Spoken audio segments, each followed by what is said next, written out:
Hey, what's up, everyone? My name's Lionel. Hey, I'm your host for L2 Productions. You are watching I Watch You Watch. We are covering Love and Marriage Huntsville. This is season 9, according to OWN, and I don't remember what episode this is. It's either got to be 7, 8, or 9. Around that ballpark. I do apologize. I just don't.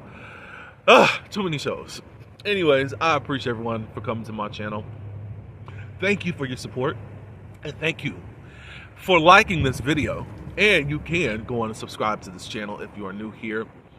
Please leave your comments below. I have some thoughts about stuff. I ain't gonna be before you too long because I'm not going play by play about what's going on. But let's get into this episode.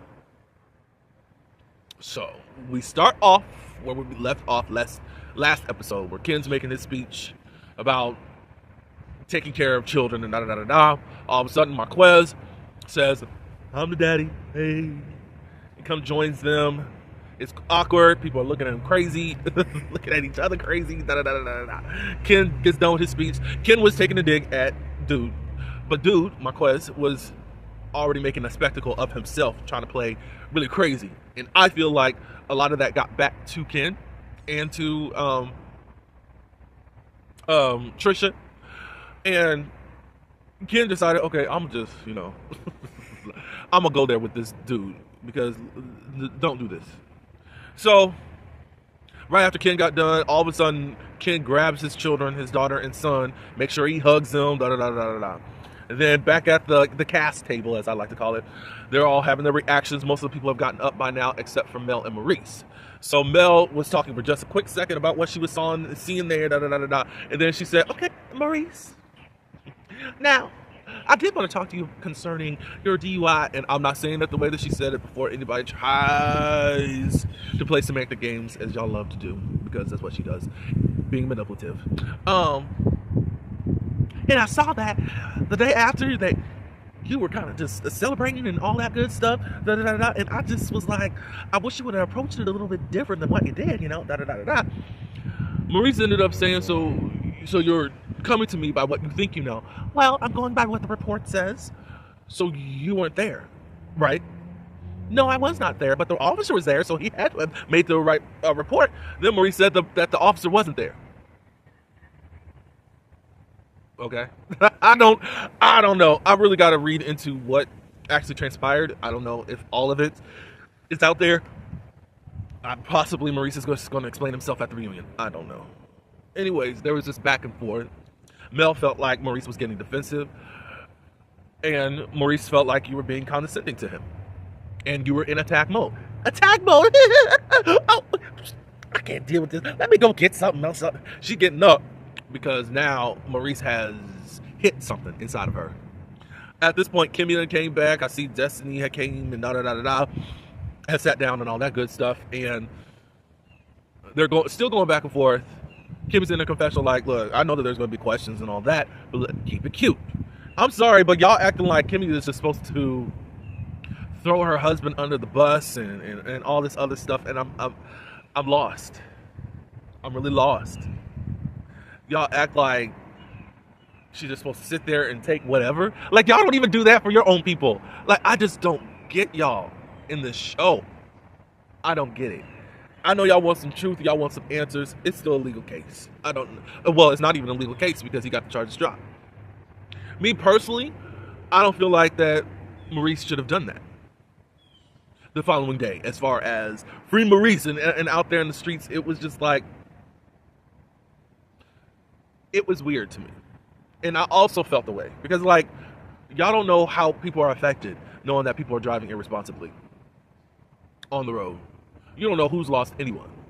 And as I said this past week in regards to Miss Huger, I will say that I kept my thoughts to myself until we saw that video footage. And I'm going to get off of her in just a second. And then I just went in because you sat up here and lied. You lied on camera. You lied in your statement. You lied on the police. You tried to get evidence thrown out. You lied, lady. And now I'm supposed to spare you. No. Now, I still don't know what all happened with Maurice thing. They did throw the case out, so obviously there wasn't enough evidence or whatever it is. I'll have to read into it and see what's up. But Maurice felt a way as to how Mel wanted to come at him. He felt like Mel is projecting for what is going on. She said, what happened to your grandmother, I think it was, is not what's happening with me. So don't put that on me and put that in generalization. Because Karen Huger was irresponsibly drunk, she ran into stuff. It's just this time she didn't run into anyone. Can somebody still drink and still drive? They do it, yes. Is it the best thing? No. Did Maurice cause a scene? Did he cause an accident? Was it something close to it? I don't know. Was he just pulled over? This was Memorial Day weekend, I believe it was. Was he just pulled over as a random spot check and they found out that he had alcohol in his breath? We don't know. But from this part, I'll give him a little bit. We don't know what was going on as far as even why he went to jail and got the DUI charge. Like, was he bombing and weaving? Was he running off the road? We don't know that. But to just put that on what you did experience, your own experience, it is projection. And that's why I laid low. I still have my feelings about Karen because I know her to be a liar. But no, as soon as I heard and saw what really went on, she got that guilty plea and we saw the police cam, and now everybody, oh, I think that's just so wrong. What the crap? She lied on them. I don't care. And I'm not a fan of the police. But when you're right, you're right. And that's where I stand. I don't care who. Who? All because she's the grand dame. Who cares? I don't give a damn. Like, whatever, y'all are crazy and stupid. But anyways, that are trying to defend her, even now. And you better be glad I'm still calling her Karen, because I could be very disrespectful to her, but she labeled herself a certain name. And y'all know what that is. Yeah. So in the end, Mel couldn't take the heat, and she was done with it. Later on, Ken and Marquez, they started talking and all that good stuff. Again, I'm not going play by play because it's kind of the same argument that they're having. Ken's at the end of his rope. Look, I came here and insist and all that. You ain't gonna be here, then don't be here. But don't sit up here and act like I'm doing something wrong with your children and all that. Marquez ended up saying, like, you sitting up here going after other people's children and all that. Can you even have children of your own? Now, some people online felt like that was a gag, but I mean, that was a personal attack because you were already upset. Marquez ended up going. No, Trisha came over. Trisha's getting upset with him because it's just like as soon as they're in each other's presence, they fight like cats and dogs. All I know is since Marquez then showed up, she's speaking up loud and clear. Now, if that's the one, if she got to get heated to start talking, keep Marquez around a little bit, you know? So then Marquez went to go sit back down at the table with the cast. And he was about to spill his guts again. And he's acting like he only had a few drinks and not drunk because people are suspecting, are you drunk? What's going on here? Then he was about to go into, here's the thing. Then his son had to come grab him and had to say, here, you want to do this here? This also helps me and it proves that what Marquez be saying on social media is full of bull. In his interview, it's full of bull. If your son is not, he's used to this, I could tell. If he's able to pull you back, and again, he got to come back and say, it's about me, and y'all sitting up here fighting over us. What? It ain't even about us. It's about unresolved feelings that y'all had that y'all just won't talk. So, no, I can't even give Marquez an inch. Does it look interesting as to, it seems like Ken could be a predator to single women, single mothers? Yeah, it could. But at the same time, he's showing up. We don't even know if the other dad is in the picture for the other relationship that he's in. But they are father and daughter to each other. But if your son had to pull you from a situation that he knew that you were cutting up, you've done this before, and they've been present for it. So you're full of BS, and I believe nothing that you have to say. Like, you have a voice in this, but I just don't care because I don't believe that you are truthful. whatever. So after he leaves and Trish comes sits down, they're getting on her a little bit, like, seemed like you were triggered and all that. I only went there because he went there, and the people are like, no, you didn't have to do that. And I think that they're saying all of this because of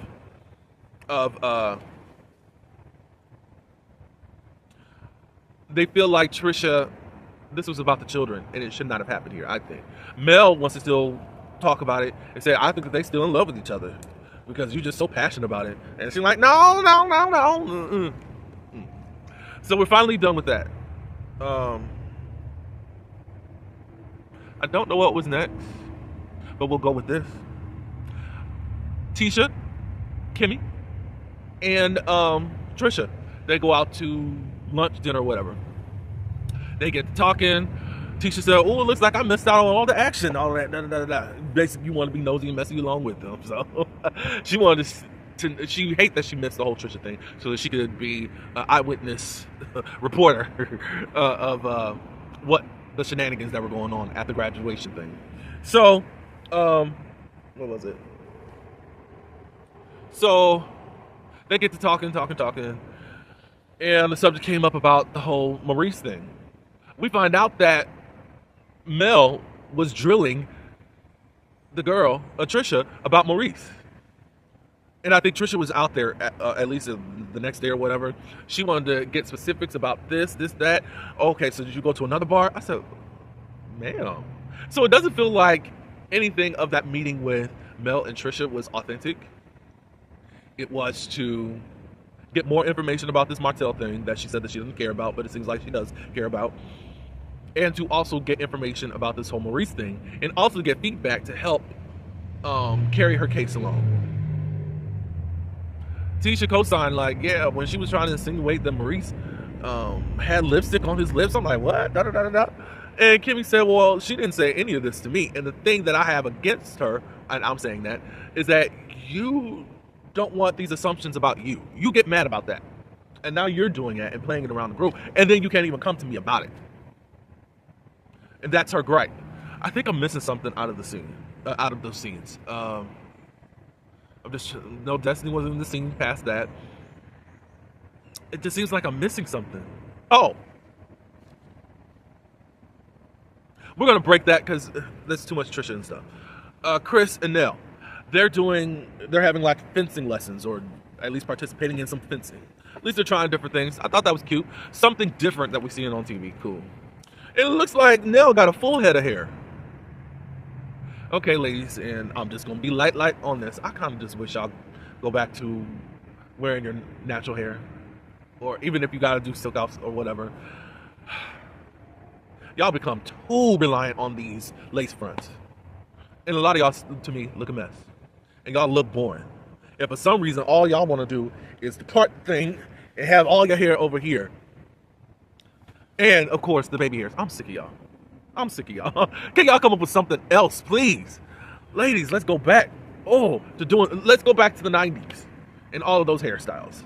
After a while, it was just the ponytail that y'all was just getting into anyways, especially by the 2000s. I mean, y'all was just styling ponytails, put a little ponytail on there. But anyways, like, can we just do, if you got hair, wear it, please. I know women's are going to say it's a lot to handle. I get it. But she got some thick hair. I'm like, wear that sometimes. Because you try to be so much younger and you're still not old. But it's just like you're in this place of just in denial and delusion about it. Whatever. So the talk about their 30th anniversary, I think it's their vow renewal. Chris brings it up, and she's kind of reluctant of doing it. She's depleted of funds because Chris Jr. has been to jail 3 times, and it's cost her a lot of money. And Chris was like, okay, I got money. And she's like, well, yeah, I want to do my part, Because Chris was hearing all this stuff from her son, Lance. Their son, I'll say. Even though he's not biologically. But then he also brought up that you're not feeling it. That she thought, it should be small and intimate. You're not really feeling it because of what you're feeling towards your mom that's passed away. She said, we didn't do anything the 25th, and I really don't want to do anything my 30th. And Chris just offered, hey, let's go to the gravesite, put some flowers. Nell doesn't want to do that. And at this point, she's getting emotional and angry. And she said, I can't do this. And she walks off. And then she says, I look terrible. Got me out here looking terrible. For me, look, we know Chris was a cheater back in the day. I think at this point, he's husband. He's there very soft, gentle with her. I don't know everything that goes on behind closed doors. And that's just that, you know. But he's showing up for her. He's trying to see how he can help. But she's got this blockage up. And all I want to just say to Nell, it's okay. It's really okay. And grief does not have an expiration date. We're going to be grieving in some type of way for the rest of our lives. It's how you deal with it after a while. The sting is not going to be as heavy. I'm a witness. And black folks, let's just say this. Black folks have put too much pressure on ourselves to be quote unquote strong. It's a strength that we are not capable of actually housing and handling. But we do it, but we hold all this stuff within us and then it seeps out in other ways. Nell is very angry and she's a ticking time bomb. So it's not strange to me, like, as to how she's acting, you know. She's really got some stuff that she's got to deal with, but she doesn't want counseling. She doesn't want to deal with her emotions. And I think it's really vital for her. Go to grief counseling. All I'm going to say, it's okay. I held stuff so in for 5 years until one day I had a breakdown. Of course, I'm better now. I think that's when I finally started grieving. Like, really grieving and dealing with how I felt that I held in. Losing the people that I loved. And then on top of that, I had to deal with the anger and hate towards the external stuff from the people that I love dying. It was, family is just so crazy. When you lose someone, you really find out who people are. And I found out who people are in 2017. So, hey, look, go to counseling. Now, that's my only thing. You know, I hope you do it. You're going to have to do it on your own because it looks like people keep offering themselves to you, but you don't really want it. But do it because you are going to be bound and stuck right there. 5 years later, you are stuck and you can't even celebrate your marriage. That's a lot, ma'am. That's a lot. You're taking it out on your children. You're taking it out on your husband. That's all I got to say about that. So we move on to Trish and Marquez. They finally meet up. They go at it. And he's tired of them saying, like, that he doesn't show up for the children. Like, who you think been doing all this stuff? It's been me. It's me. It's me. Now, I've been doing it. That's what Trisha said. You know, she gets hot right away when it comes to him. Trisha kind of just put a plug in it and said, look, moving forward, what are we going to do? Because I'm not, no. What's up? So, Mark, how can we be there for the children? Like, the oldest one, he's just about gone. Anyways, he's going off to college. We still got to deal with the daughter. So, what's up? So, Marquez says that, you know, I'm thinking about getting a house here. I talked to Chris Fletcher about getting a house here. And I'll just come back and forth and all that good stuff. Trisha was in her confessional like, I don't see how he's going to afford having a house here or having a place here and also in Atlanta. I mean, they had to pay for him to get here for the graduation. Marquez, you trying to make yourself to be something that you're not capable of doing. He said that he was trying to say that you're trying to say that I was a bad husband and I bailed on you when your father and mother passed away. And she said, you did. What are you talking about? We're not going to go through the BS. There's nothing that you've been able thus far, Marquez, to back yourself up in whatever has happened or what you really happened. So I don't care to know because you have ample time to do this. And, of course, you do have your social media rants and you still don't say nothing. Okay, so we move on to Kimmy and Mel. Kimmy has invited Mel out to lunch to get that heifer straight, basically. And then Mel was like, oh, I'm so happy that I was invited out. This season has just let me know how much I just really don't like Mel.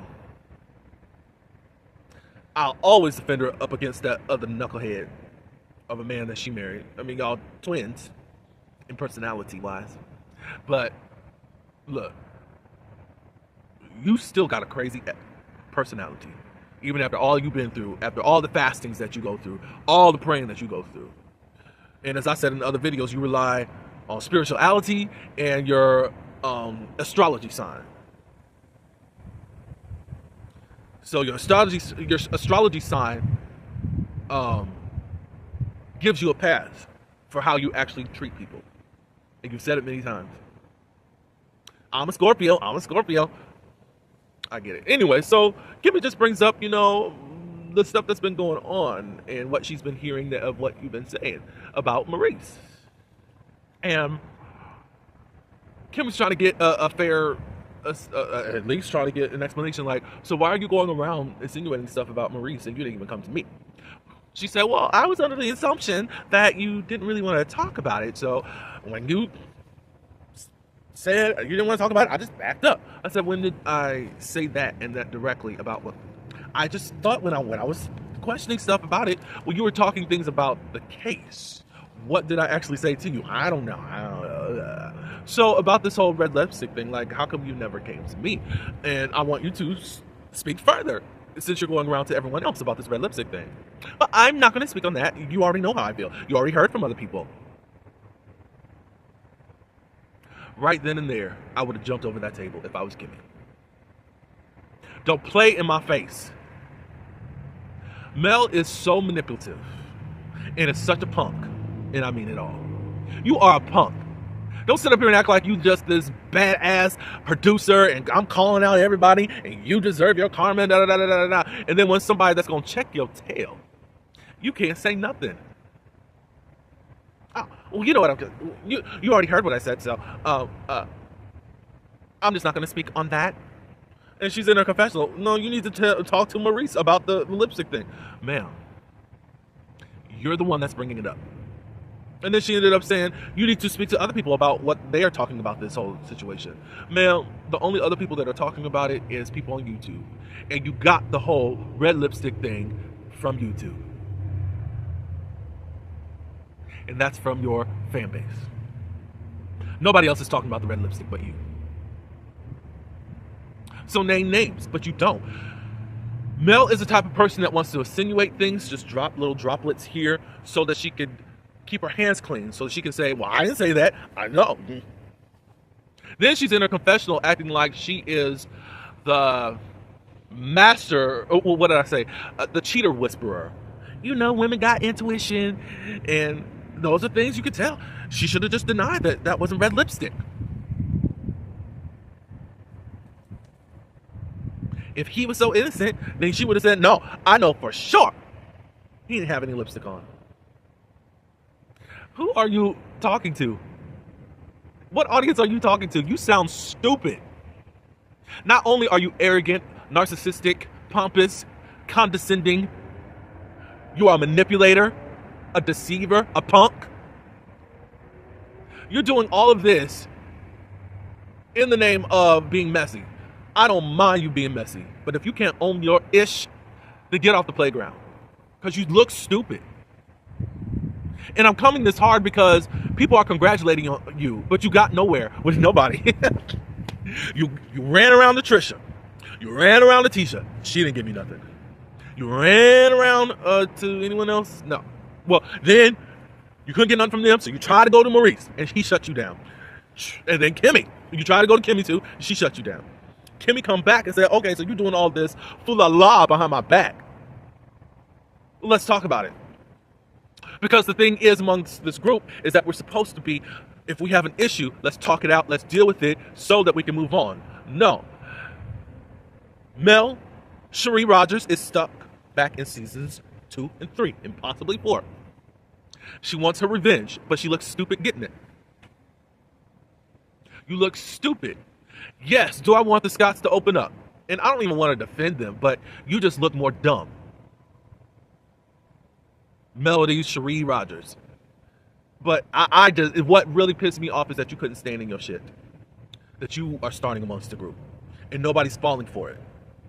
And now you got to retreat. But she said, by the end of the conversation, you won't hear that it's me talking about the red lipstick. So what is that code for? Are you going to bring some people else on to start talking about the red lipstick? It's the way you want to word things, lady. We got to stay on our P's and Q's with you because you are a manipulator. And you are Martell, the woman Martell. Halt. But whatever. I'm done with this episode. I talked way too much. But yeah, she's full of shit and sounds very dumb and can't own her stuff. And that's where I get mad. Again, I love you being messy. And I do want the Scots 2.0 and 1.0 to talk. But you don't even know how to get up in there and do it right. You flopped and you've been flopping. Leave your comments below. Thank you for coming. Like this video and also share it. Until the next one, peace.